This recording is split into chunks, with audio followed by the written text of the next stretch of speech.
Hello? HauntLine Studios? My name is Aaron. I'm 34 years old and I'm calling from outside Portland, Oregon. I've been listening to stories on your channel for a while, and I always wondered how people ended up in situations like the ones you read. You know, the kind where something happens that completely changes the way you see the world.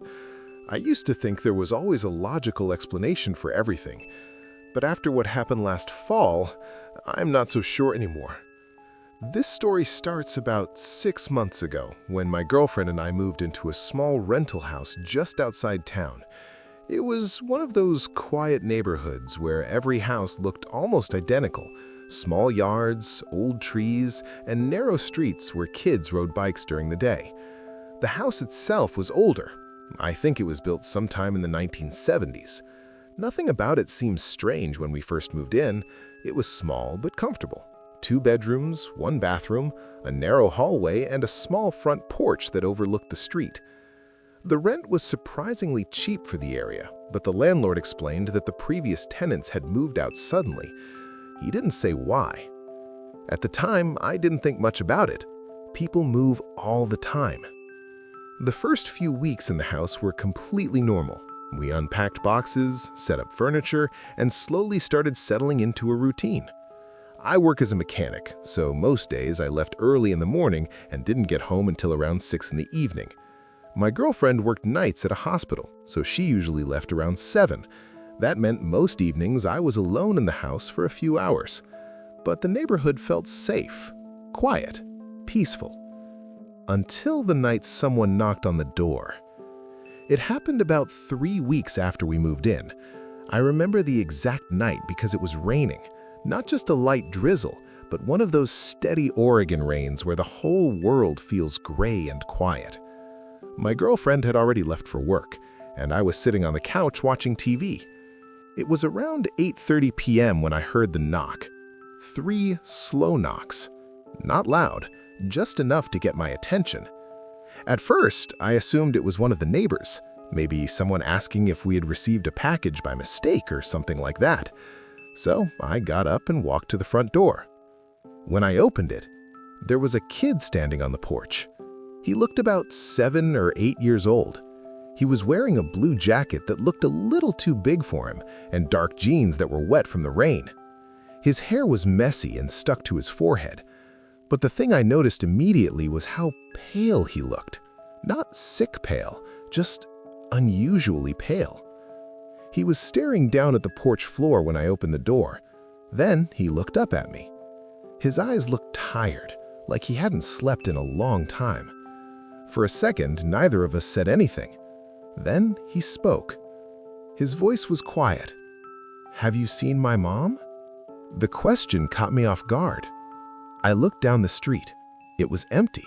No cars, no people, just rain and the faint glow of streetlights. "Where's your mom?" I asked. He shrugged slightly. "I lost her." Something about the way he said it made me uneasy. Most kids his age would have been crying or panicking, but he sounded calm, too calm. I crouched down slightly so I wasn't towering over him. "Do you live around here?" I asked. He nodded. "Down the street." I looked again in both directions. Still nothing.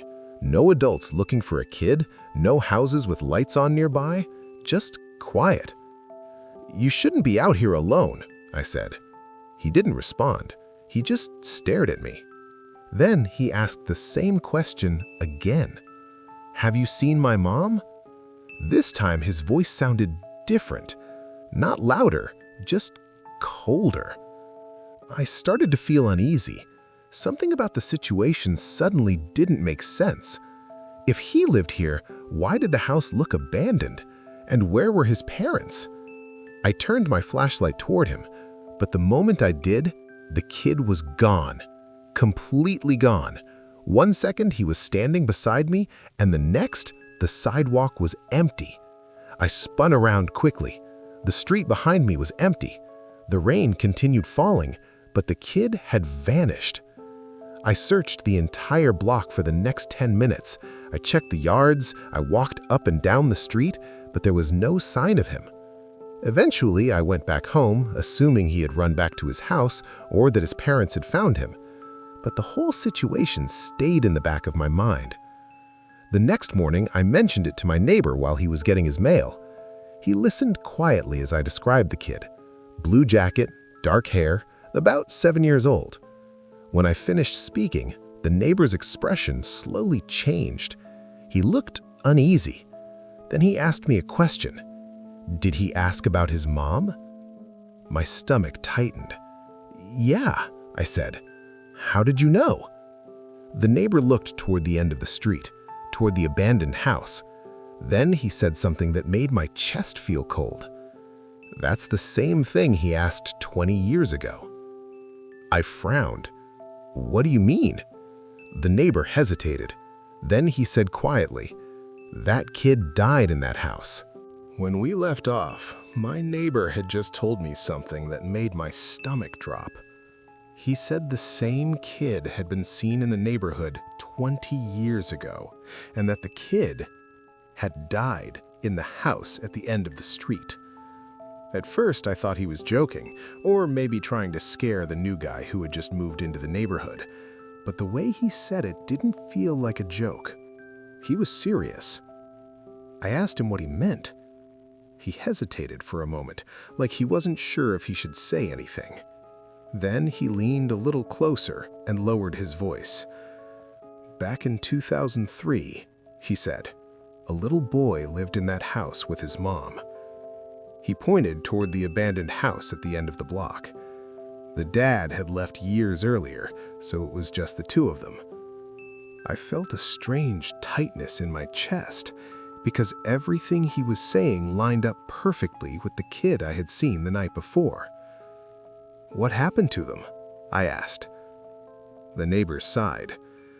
Well, that's the part no one really knows. He explained that one night, the police had come to the house after neighbors reported hearing screaming. When officers arrived, the house was completely empty. No sign of the mother, no sign of the child. But there were signs of a struggle inside. Furniture knocked over, broken glass, and muddy footprints leading through the hallway. The strange thing was, the footprints belonged to a child, but they stopped halfway through the living room, like the kid had simply vanished. A week later, the police discovered the boy's body, not inside the house, but in the woods behind it. The mother was never found. She simply disappeared. The case went cold within a few months. No suspects, no answers, just an empty house that no one ever wanted to live in again. After the neighbor finished telling the story, I didn't know what to say. Part of me wanted to laugh it off, but the memory of that kid standing on my porch the night before felt too real, too detailed, too clear. I remembered the rain dripping from his jacket, the way his eyes looked tired, and the way he kept asking the same question, "Have you seen my mom?" I thanked the neighbor and went back inside my house, but the entire day I couldn't stop thinking about it. That night, my girlfriend left for work like usual, around 7. Before she left, I almost told her about the kid, but I didn't, because saying it out loud would have made it sound ridiculous, so I kept it to myself. The house felt unusually quiet after she left. I'd tried distracting myself by watching TV, but every now and then my eyes drifted toward the front door. Around 8:30 p.m., the exact same time as the night before, I heard it again. 3 slow knocks. My heart immediately started beating faster. For a moment, I just sat there, listening. Then the knocking came again. 3 slow knocks, exactly as before. I stood up slowly and walked toward the door. But this time, I didn't open it right away. Instead, I looked through the small window beside the door. The porch was empty, completely empty. Rain was falling again, just like the night before, but there was no one there. I opened the door anyway. The porch was cold and wet. The streetlights glowed dimly through the rain, but there was no kid, no one standing outside. I stepped onto the porch and looked up and down the street. Nothing. Then I heard something, a small voice, behind me, inside my house. My blood went cold. Slowly, I turned around. The hallway was dark, but I could see the shape of someone standing near the living room. A small shape. A child. The same kid from the night before. He was standing inside my house, just a few feet away. His blue jacket was soaked from the rain. Water dripped on the floor beneath him. I stared at him in shock. "I thought you went home," I said. He didn't respond. He just looked at me. Then he asked the same question again. "Have you seen my mom?"